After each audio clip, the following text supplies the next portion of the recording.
রমজান মাস এসেছে, কোরআনকে সম্মান করো, কোরআনকে ইজ্জত করো, কোরআন ওয়ালাকে ইজ্জত করো, হাফেজের সম্মান করো, হাফেজের ইজ্জত করো, হাফেজকে দেখলে সালাম দাও, তাদেরকে বুকে টেনে নাও, রব্বে কারীম তোমাকে বুকে টেনে নেবে। সুবহানাল্লাহ। আসসালামু আলাইকুম ওয়া রাহমাতুল্লাহি ওয়া বারাকাতুহু। ওয়া আলাইকুম আসসালাম ওয়া রাহমাতুল্লাহি ওয়া বারাকাতুহু। আলহামদুলিল্লাহ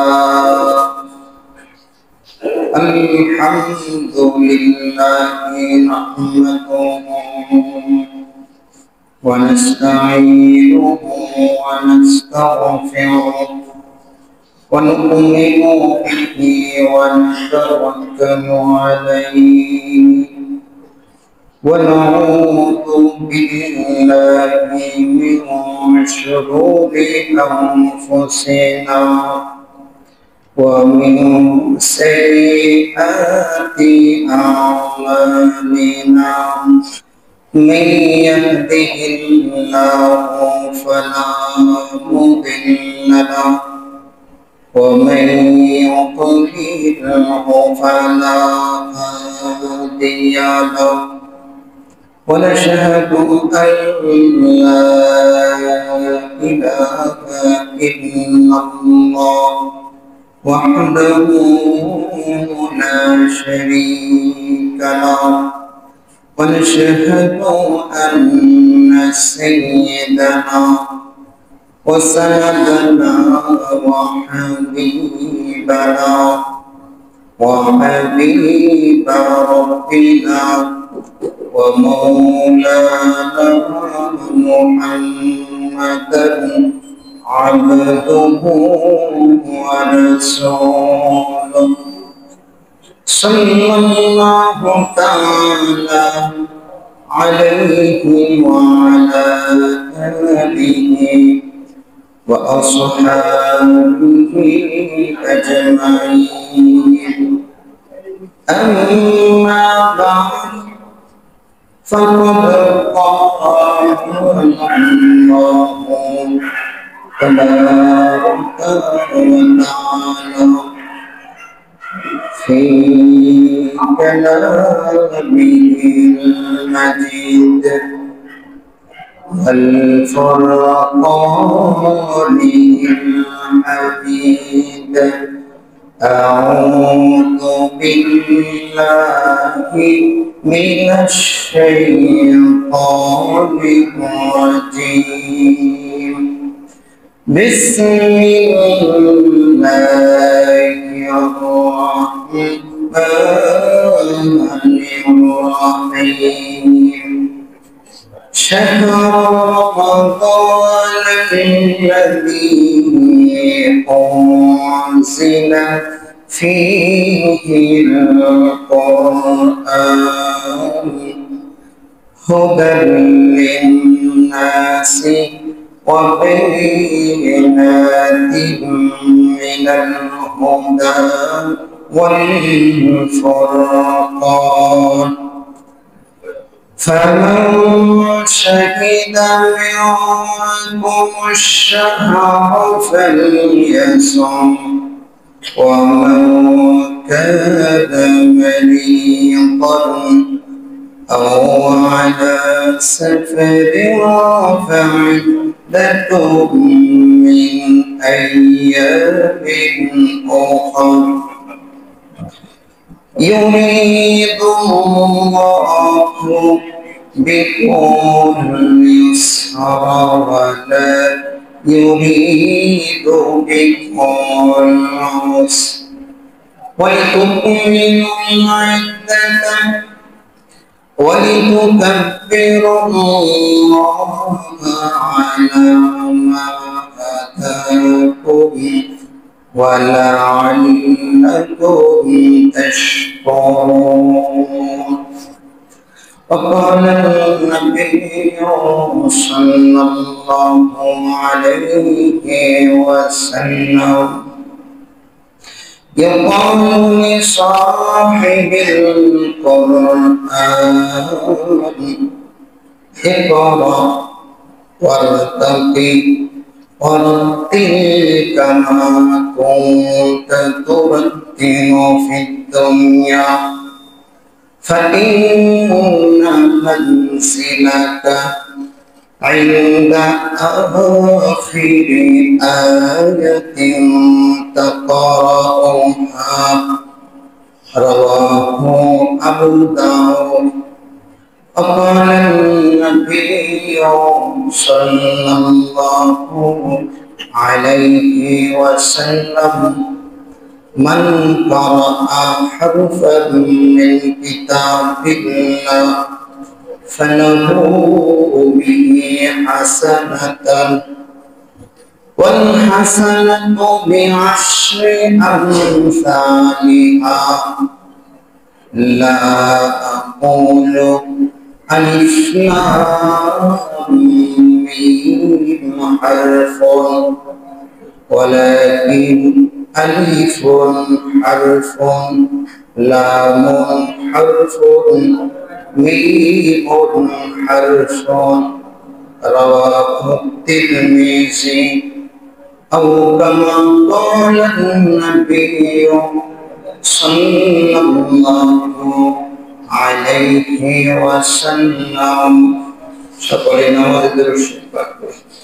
اللهم صل على محمد وعلى آل محمد كما صليت على إبراهيم وعلى آل إبراهيم إنك حميد مجيد. اللهم بارك على محمد وعلى آل محمد كما باركت على إبراهيم وعلى آل إبراهيم إنك حميد مجيد.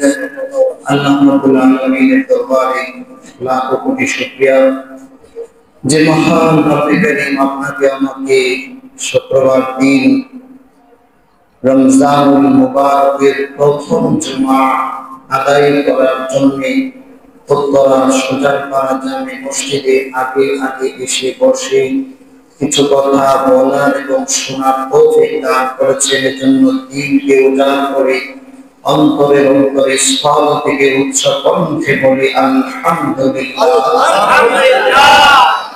মুহতারাম হাজিরিন, কোরআনুল কারীমের সূরা বাকারা থেকে একখানা আয়াত পাঠ করেছি। আবু দাউদ শরীফ এবং তিরমিজি শরীফ থেকে দুইখানা হাদিস পাঠ করেছি। এর উপর ভিত্তি করে আজকের সাবজেক্ট হলো কোরআনের মাহাত্ম্য, কোরআনের মর্যাদা নিয়ে কথা বলবো। আমার তৌফিক ইল্লা বিল্লাহ। আল্লাহ রাব্বুল আলামিন কালামে পাকে বলেছেন, শাহরু রমাদানাল্লাযী উনজিলা ফীহিল কুরআন। রমজানুল মুবারকময় মাস, যেই মাসে আল্লাহ তাআলা কোরআন নাযিল করেছেন। শাহরু রমাদান, এটা রমজান মাস। আল্লাযী উনজিলা ফীহিল কুরআন, যে মাসে আল্লাহ কোরআন নাযিল করেছেন। এই আয়াতের তাফসীর ব্যাখ্যা করতে গেলে কয়েক জুমার প্রয়োজন হবে। তারপরেও সংক্ষিপ্ত আকারে শুধু মর্মার্থটা সামান্য অনুধাবন করব। আল্লাহ রাব্বুল আলামিন কোরআনুল কারীম রমজানুল মুবারকে নাযিল করেছেন। এই কোরআন যেই মাসের সাথে সম্পর্কযুক্ত হয় সেই মাস দামি হয়। এই কোরআন যেই ফেরেশতার সাথে সম্পর্কযুক্ত হয় সেই ফেরেশতা দামি হয়। এই কোরআন যে ব্যক্তির সাথে সম্পর্কযুক্ত হয় সেই ব্যক্তি দামি হয়। এই কোরআন যেই সময়ের সাথে সম্পর্কযুক্ত হয় সেই সময় দামি হয়।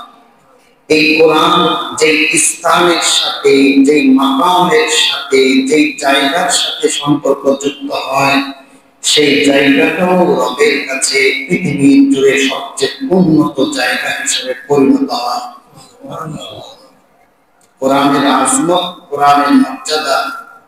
এর উদাহরণ হলো আল্লাহ রাব্বুল আলামিন এতগুলো ফেরেশতা সৃষ্টি করেছেন, কিন্তু আল্লাহ কোন ফেরেশতা দিয়ে কোরআন নাযিল করেননি।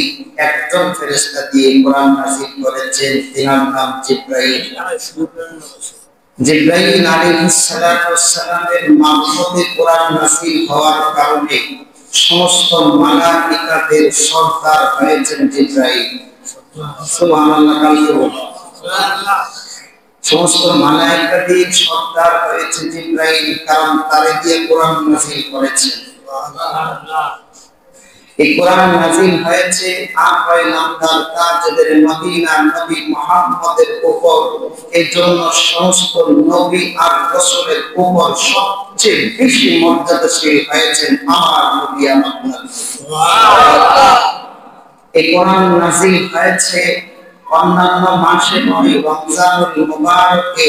এজন্য আল্লাহ বাকি 11টা মাসের উপর সবচেয়ে বেশি মর্যাদাশীল করেছেন রমজানুল মুবারককে। এই কোরআন নাযিল হয়েছে মক্কা আর মদিনা। এই জন্য মক্কাতুল মুকাররমা নাম হয়েছে, মদিনাতুল মুনাওয়ারা নাম হয়েছে। কারণ মক্কাতুল মুকাররমা অর্থ সম্মানিত। আল্লাহ কোরআন মক্কায় নাযিল করেছেন, কিয়ামত পর্যন্ত আল্লাহ মক্কাতুল মুকাররমা হিসাবে এবং মদিনায় নাযিল করেছেন মুনাওয়ারা, আলোচনা অর্থাৎ আল্লাহর নূর দিয়া মক্কা আর মদিনাকে পৃথিবীর জুড়ে চমকায় দিয়েছে। এই কোরআন যার সাথে সম্পর্ক যুক্ত হবে, রব্বে কারীম তার মর্যাদা বাড়িয়ে দিবেন। রব্বে কারীম বাড়িয়ে দিবেন। কোরআন এত দামি জিনিস, এটা আমার রবের কালাম, এটা মাওলাই পাকের কথা। যে মালিক সৃষ্টি করেছে সেই মালিকের কথা, সেই মহান মালিকের কথাকে কেউ যদি বুকে ধারণ করে, মুহতারাম হাজিরিন, তার মর্যাদা আসমান ওয়ালার কাছে আসমানের তারকার চেয়ে, সূর্য চন্দ্রের চেয়ে বেশি মূল্যবান। সুবহানাল্লাহ। কোরআন, এই কোরআন বহনকারী যারা, তাদেরকে কেউ যদি অবমাননা করে, আসমান আর জমিনের মধ্যে সবচেয়ে বেশি লানত হবে এই ব্যক্তি। বলেন নাউজুবিল্লাহ। এটা মহত্ব আর মর্যাদাশীল এই মাস। আল্লাহু আকবার। এজন্য কোরআনকে সম্মান করতে হবে, কোরআন ওয়ালাকে সম্মান করতে হবে, হাফেজে কোরআনকে সম্মান করতে হবে।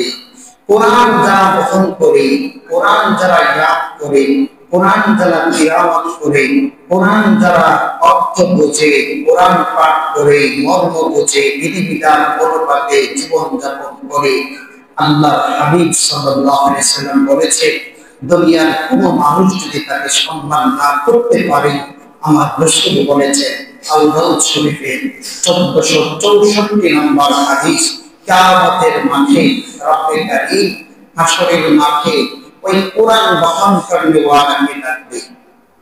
ইকালু লিসাহিবিল কুরআন ইকরা ওয়াত্তাকি ওয়ারাত্তিল কামা কুনতা তুরাত্তিলু ফিদ দুনিয়া فإن منزلك عند آخر آية تقرأها। আল্লাহ তাআলা হাশরের মাঠে কোরআন ওয়ালাকে ডাকতে, ইকাল লিসাহিবিল কুরআন, কোরআন ওয়ালাকে আল্লাহ বললেন, ইকরা, তুমি একটা একটা আয়াত করে পড়তে থাকো, ওয়াত্তাকি, চলতে থাকো, আরোহণ হতে থাকো, হতে থাকো। এক একটা আয়াত করো, এক একটা তালা উপরে উঠতে থাকো।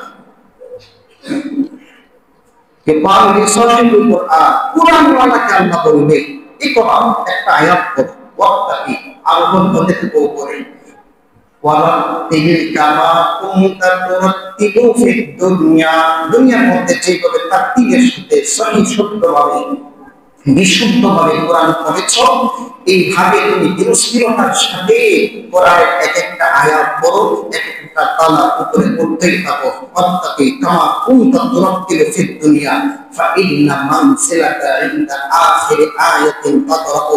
কোরআনের 6666টা আয়াত তোমার পড়ো, সর্বশেষ 6666 কোমর কলায় তোমাকে আল্লাহ উঠাইয়া দিবে।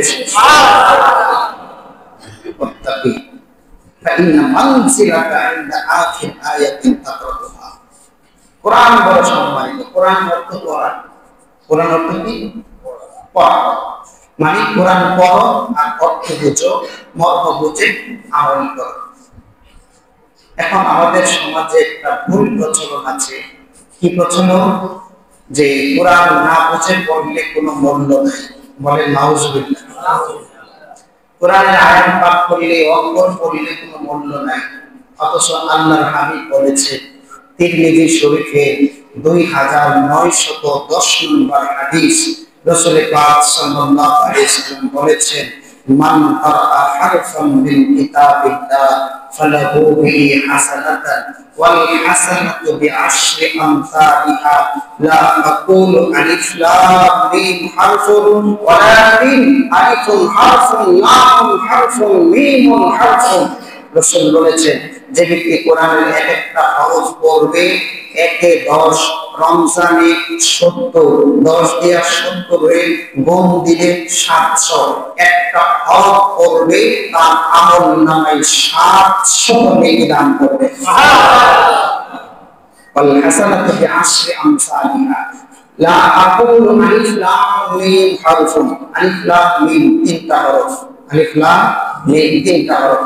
রাসূল বলেন, এই 3টা হরফকে আমি এক হরফ বলবো না, ওয়ালাকিন আলিফুন হারফুন লাম হারফুন মিম হারফুন। আমি বলবো এখানে আলিফ একটা হরফ, লাম একটা হরফ, মিম একটা হরফ।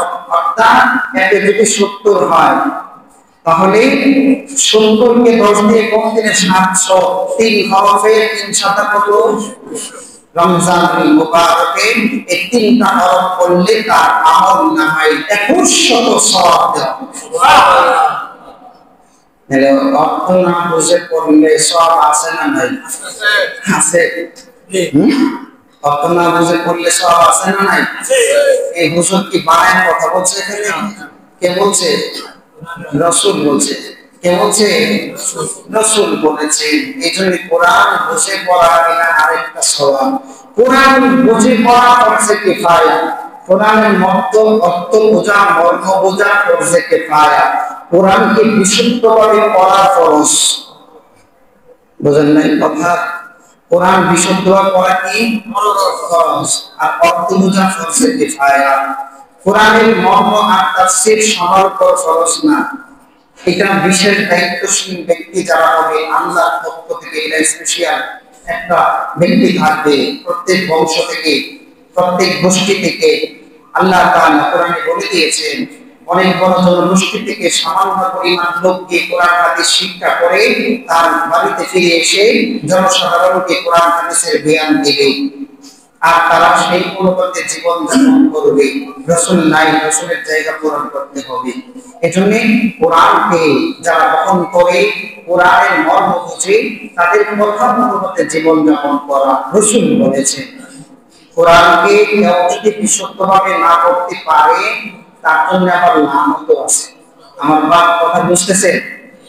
কোরআন যেমন শুদ্ধভাবে পড়া ফরজ, এর উল্টা কেউ যদি করে, কোরআন বিশুদ্ধভাবে পড়ে নাই, ওর জন্য কোরআন লানত দিবে। আমি বলি না, রাসূল বলেছে, রব্বা কারি ইয়াকরাউল কোরআন ওয়াল কোরআনু ইয়ালাউহু। অনেক পড়নেওয়ালা কোরআন এমন ভাবে পড়ছে যে স্বয়ং কোরআন তাকে লানত দিবে। বলেন নাউজুবিল্লাহ। মানে কোরআনকে সম্মান, কোরআনকে বিশুদ্ধভাবে তিলাওয়াত করা সবার উপর ফরজ।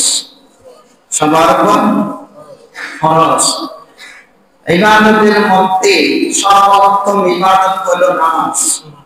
নামাজ সহি হওয়ার জন্য কোরআন তেলাওয়াত ফরজ। কি বলেন? নামাজ সহি হওয়ার জন্য কোরআন তেলাওয়াত ফরজ না?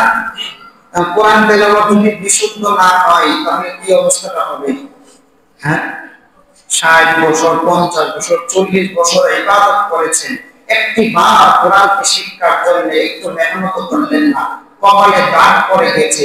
আমার রব আল্লাহই ভালো জানে, বা তোমার হিসাব নিকাশ কি হবে। তোমার হিসাবে এত ইবাদত করেছেন, ইবাদতটাই বিশুদ্ধ হইল না, কিন্তু এটা বিচার কি হবে, এটা ফলাফল কি হবে? এজন্য কোরআন শিক্ষার দরকার আছে না নাই? জোরে বলেন আছে না নাই? কোরআন শিখতে হবে, বিশুদ্ধভাবে কোরআন শিখতে হবে, বিশুদ্ধভাবে কোরআন শিখতে হবে, কোরআনকে সম্মান করতে হবে, কোরআন ওয়ালাকে সম্মান করতে হবে, কোরআনের হাফেজ যারা তাদেরকে সম্মান করতে হবে, কারণ সে কোরআন সিনাই ধারণ করেছে। এই সিনা বড় দামি, এই সিনা মাটি খাবে না, এই সিনা মাটি খাবে না, এটা অনেক দামি, এটা অনেক দামি।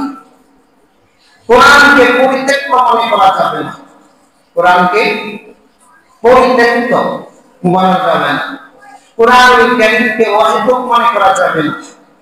আজকে আমরা দুনিয়ার পিছনে এত ব্যস্ত হয়েছি, দুনিয়ার লেখাপড়ার পিছনে এত ব্যস্ত হয়েছি যে কোরআনকে আমি নকল মনে করি না, দুনিয়ার লেখাপড়াটাকে এত গুরুত্বপূর্ণ মনে করি যে আমার সন্তান যদি ভালো করে লেখাপড়া স্কুল কলেজ ভার্সিটিতে না পড়ে, বারবার হিসাব নিকাশ করি, মা বাবা হিসাব নেন, সন্তানটা কোরআন ভালো করে পারে না না পারে এর কোনো হিসাব নেয় না, পরীক্ষার ফলাফল যদি খারাপ হয় মা বাবার মন খারাপ হয়ে যায়, কোরআন বিশুদ্ধ পড়ে কিনা, কোরআন শুদ্ধভাবে পড়তে পারে কিনা একটি বার আমার চিন্তায় আসে না, মাও না বাবাও না। একটা গান শেখানোর জন্য সপ্তাহে 2-3 ক্লাস করবে, তার জন্য মাসে টাকা বাজেট 2,000, 3,000, 5,000, 7,000, আর একজন কোরআন শেখাবে তার জন্য সপ্তাহে 5 দিন দেওয়াই, তার জন্য বাজেট মাত্র 200 থেকে 300 টাকা। কত? 200 থেকে 300। এখানে তো তার কম, যে মূল ঘরের দায়িত্বশীল তার কাছে কোরআনের মূল্য নাই, সন্তান কেমনে কোরআন শিখবে? একজন হুজুর আছে রুনা লেখা রুনা আতর, বিশুদ্ধ কোরআন পড়তে পারে না, ওর তো 200 আর 300 টাকার প্রয়োজন, ও পড়াচ্ছে, খতমের পর খতম দিল, আমার ছেলে 100 খতম কোরআন দিয়েছে, 1 লক্ষ খতম দিল, লাভ হবে না, ওই শিক্ষকেরই তো কোরআন তেলাওয়াত শুদ্ধ নাই, তা আপনার ছেলে কোরআন শুদ্ধ হবে কিভাবে? আপনার কাছে পরিত্যক্ত মনে রাখবে, কোরআনকে পরিত্যক্ত মনে করেছেন, দুনিয়ার শিক্ষাকে আপনি সবার উন্নত মনে করেছেন, কোরআনকে শিখেন নাই, আল্লাহ তাআলার দরবারে হাসরের মাঠে আল্লাহ তাআলার বিচারে সেদিন স্বয়ং রাসূল নিজেই মোকদ্দমা দায়ের করবেন, হে আল্লাহ এই সম্প্রদায় কোরআনকে পরিত্যক্ত মনে করেছে, আপনি তার বিচার করেন। বলেন নাউজুবিল্লাহ। রাসূল সেদিন কোরআন যারা পরিত্যক্ত মনে করেছে, কোরআনকে সম্মান করেনি, সেদিন আল্লাহর দরবারে স্বয়ং রাসূল যদি মোকদ্দমা দায়ের করেন, বাঁচা যাবে না বাবা? বাঁচা যাবে? বাঁচা যাবে না। যেই ঘরে কোরআন নাই, যেই ঘরে, যেই সিনায় কোরআন নাই, এটা উজাড় ঘরের মতো। যেই ঘরে কোরআন নাই, মানে যেই সিনায় কোরআন নাই, এটা উজাড় ঘর। উজাড় ঘর বুঝেন তো? খালি ঘর, মিঠা ঘর। মিঠা বাড়ির ঘরে মানুষ না থাকলে যেমন জিন পেলেট আর দেউ দানব আর খারাপ খবিস জিন্নাত বসবাস করে, যেই দিলের ভিতরে কোরআন নাই, ওই সিনাটা শয়তানের বাসা বেঁধে যায়। রাসূল বলেছেন, ইন্নাল্লাযী লাইসা ফী জাওফিহি শাইউন মিনাল কুরআন কাল বাইতিল খারিব। ইন্নাল্লাযী লাইসা ফী জাওফিহি শাইউন মিনাল কুরআন, নিশ্চয়ই যে সিনার ভিতরে সামান্যতম কোরআন নেই, কাল বাইতিল খারিব, ওই ঘরটা বিঠা বাড়ির মতো খালি শূন্য উজাড়, শয়তান আর জিন্নাত যেমন তাই বসবাস করে, কোন কলবের ভিতরে শয়তানের বাসা আমাদের নেক কাজ করার তৌফিক হয় না, ভালো কথা ঢোকে না, নেক কথা ঢোকে না, কোরআনের কথা ঢোকে না, সুন্নাতের কথা ঢোকে না, আল্লাহর প্রেম ভালোবাসা ঢোকে না, ও শয়তান যেমনে বলে এমনিই চলে। এজন্য সিনার ভিতরে কোরআন ঢোকাতে হবে। সিনার ভিতরে কি ঢোকাতে হবে? কোরআন ঢোকাতে হবে। যে ভিতরে কোরআন ঢুকেছে, যার ভিতরে কোরআন ঢুকেছে, ওই ব্যক্তির জন্য হাসরের মাঠে স্বয়ং কোরআন সুপারিশ করে তাকে জান্নাতে ঢুকায় দিবে। ওয়াল কুরআন শাফিউল মুশাফফাউ, সহিহ ইবনে হিব্বান 124 নম্বর হাদিস। রাসূল পাক সাল্লাল্লাহু আলাইহি সাল্লাম বলেছেন, ওয়াল কুরআন শাফিউন ওয়া মুশাফফাউন, কোরআন সুপারিশকারী হবে আর কোরআনের সুপারিশ আল্লাহ নিজে কবুল করবেন। ওমা হিন্দুল মুসাদ্দাকুন, এবং কোরআন হাসরের মাঠে বিতর্ক করবে আল্লাহর সাথে। সুবহানাল্লাহ। ওয়াল কুরআন মা হিন্দুল মুসাদ্দাকুন, কোরআন হাসরের মাঠে বিতর্ক করবে আর ওই বিতর্ক আল্লাহ কবুল করে নেবেন। সুবহানাল্লাহ। মান জাআলাহু আমামাহু ক্বাদাহু ইলাল জান্নাহ, যে ব্যক্তি কোরআনকে সব সময় সামনে রেখেছে, বাবা কথাগুলো বুঝবেন দিলের কান দিয়া, আল্লাহ কি ওয়াস্তে কথাগুলো শুনেন। আমার রাসূল আল্লাহ রাসূল বলেছেন, মান জাআলাহু আমামাহু ক্বাদাহু ইলাল জান্নাহ, যে ব্যক্তি কোরআনকে সর্বদা সামনে রাখবে, কোরআনের মতামত অনুযায়ী চলবে, কোরআনের বিধান মানবে, কোরআনের আদেশ মানবে, কোরআনের নিষেধকে বাতিল করে দিবে, যেমনি কোরআন বলেছে সেইভাবে জীবন যাপন করবে। মান জাআলাহু আমামাহু, সর্ববিষয়ে কোরআনকে সামনে রেখেছে, কোরআন বোঝে না, কোরআন ওয়ালাকে সামনে রেখেছে, কোরআনের তাফসীর কারককে সামনে রেখেছে, কোরআনের ব্যাখ্যা কারককে সামনে রেখেছে, কোরআন বহনকারীর পরামর্শ অনুপাতে সামনে রেখে জীবন পরিচালনা করেছে। মান জাআলাহু আমামাহু ক্বাদাহু ইলাল জান্নাহ, আল্লাহ রাসূল বলেছেন এই কোরআনটাকে পেয়ে ধরে শেষিয়ে তাকে জান্নাতের ভিতরে প্রবেশ করিয়ে ওয়ামান জাআলা খালফা যহরিহি সাআতাহু ইলান নার, আল্লাহ রাসূল বলেছে যে কোরআনকে সামনে রাখে নাই, কোরআনকে পিছনের সাইডে রেখেছে, কোরআনের কথা মানে নাই, কোরআনের আদেশ মানে নাই, কোরআনের নিষেধ থেকে নিজেকে হেফাজত করে নাই, কোরআন অনুমতে জীবন যাপন করে নাই, কোরআন বহনকারী যারা তাদের পরামর্শ অনুযায়ী চলে নাই, তাদেরকে পিছনে রেখেছে, তাদের পরামর্শ চলেনি। আল্লাহ রাসূল বলেছেন সাআতাহু ইলান নার, এই কোরআনটাকে ধাক্কা মেরে সাআতা ধাক্কা মারা, লাঠি মারা, এই কোরআনটাকে লাঠি মেরে জাহান্নামে নিক্ষেপ করে দিন। কার কথা বাবা? কার কথা? সহিহ ইবনে হিব্বান 124 নম্বর হাদিস, আমার রাসূল আপনার রাসূল সর্বশেষ নবীর সাবানের কথা। সুবহানাল্লাহ। কোরআনকে আজমত, কোরআনকে সম্মান, কোরআনকে ইজ্জত, কোরআনকে মহব্বত, কোরআনের আজমত যারা করবে, রব্বে কারীম দুনিয়াতেও তাকে শ্রেষ্ঠতম বান্দা হিসেবে উঠায় দিবে। সুবহানাল্লাহ। যেরকম মান তাআল্লামাল কুরআন ওয়া আল্লামা, কোরআন যে শিক্ষা গ্রহণ করে, আল্লাহ রাসূল বলেছেন আসমানের নিচে জমিনের উপরে যদি সর্বোৎকৃষ্টতম বান্দা থাকে, একমাত্র কোরআন গ্রহণকারী ছাড়া আর কেউ নেই। সুবহানাল্লাহ। এই কোরআনকে যারা সামনে নিয়ে চলবে, যে জাতি সেই জাতি উন্নত হয়ে যাবে। সুবহানাল্লাহ। এই কোরআনকে সময় মানুষ সামনে নিয়ে চলেছে, কোরআনের বিধান মতো মেনেছে, এজন্য পৃথিবী তার পায়ের নিচে চলে এসেছে। সাহাবায়ে কেরাম রাদিয়াল্লাহু তাআলা আনহুম কোরআনকে সামনে নিয়ে চলেছে, আল্লাহ তাআলা গোটা পৃথিবীর সমস্ত মসলককে সাহাবায়ে কেরামের পায়ের নিচে ফেলেছেন কি ফেলেন নাই? জোরে কথা বলে না। কোরআন মতো চলার কারণে পৃথিবীর শাসন সাহাবায়ে কেরাম করে দিয়েছেন কি জানেননি? কি বাবা কথা বলেন না কেন? সন্দেহ আছে নাকি? অর্ধ পৃথিবী শাসন করেছে কে? ওমর। কেমনে করেছে? কোরআন দিয়ে। কোরআন মাথায় নিয়েছে, সামনে রেখেছে, পৃথিবী পায়ের নিচে চলে এসেছে। আর কোরআনকে সামনে রেখেই আস্তে আস্তে সব শেষ। একটা ঘটনা বলি। স্পেন ওয়ালিদ ইবনে আব্দুল মালিক, খলিফা ওয়ালিদ ইবনে আব্দুল মালিকের জামানায় তারিক বিন জিয়াদ রাহমাতুল্লাহি আলাইহি তিনার নেতৃত্বে 12,000 সৈনিক নিয়ে স্পেন বিজয়ের জন্য সামনে বাড়লেন। সামনে বাড়ার পরে স্পেনের তৎকালীন সময়ে রাজা ছিল একজন খ্রিস্টান, নাম ছিল রডারিক। তার নেতৃত্বে 1 লক্ষ সেনাবাহিনী মোকাবেলার জন্য নিয়ে চলে আসছে। স্পেন যুদ্ধ শুরু হবে। সেই সময় তারিক বিন জিয়াদের নেতৃত্বে মাত্র 12,000 ওই দিকে 1,00,000 যুদ্ধ শুরু হয়ে গেছে। যুদ্ধ শুরু হওয়ার পরে সর্বশেষ এই রাহিব দেখলেন আমার 1,00,000 সৈনিক কোনো কাজে আসতেছে না, নিজেকে নিজে আত্মহত্যা করে সমুদ্রে ঝাঁপ দিয়েছে। বলেন নাউজুবিল্লাহ।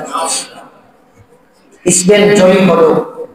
800 বছর পর্যন্ত স্পেনে কোরআনের শাসন ছিল। সুবহানাল্লাহ। যেই মাত্র কোরআনকে পেছনে ফেলে দিয়েছে তখনই আল্লাহর গজব নাযিল হয়েছে।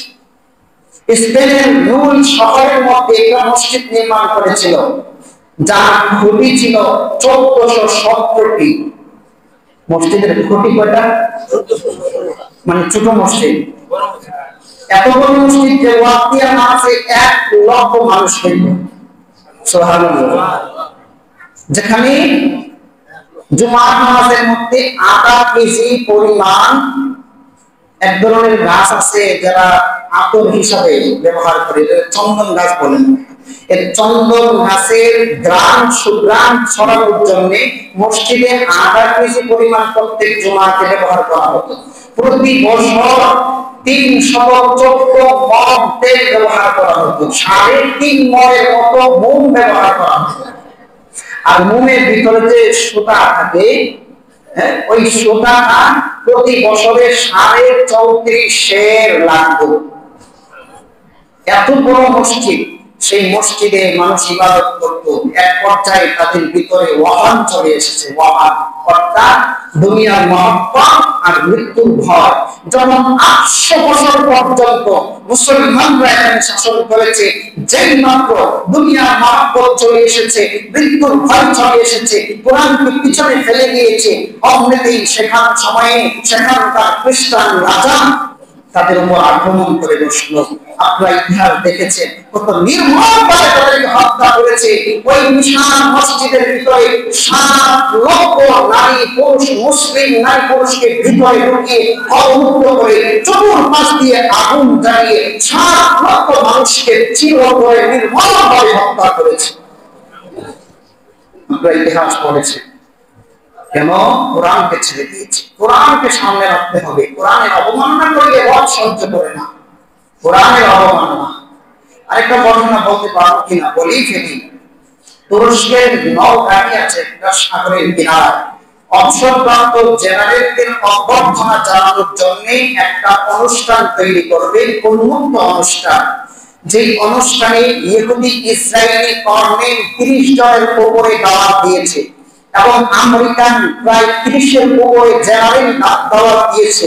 তুরস্কের ধর্মনিরপেক্ষ জেনারেল যারা ছিল তারা সকলে, বিশেষ করে সেক্রেটারি যিনি ছিলেন, তাদের সবাইকে দাওয়াত দিয়েছে। অনুষ্ঠান তৈরি হবে নৌঘাটিতে। এই নৌঘাটিতে সেখানে প্রায় কয়েক হাজার নারীদেরকে উলঙ্গ নর্তকী আর ভয়াবনা করার জন্য সেখানে দাওয়াত দিয়েছে। এখানে তারা অনুষ্ঠান তৈরি করবে।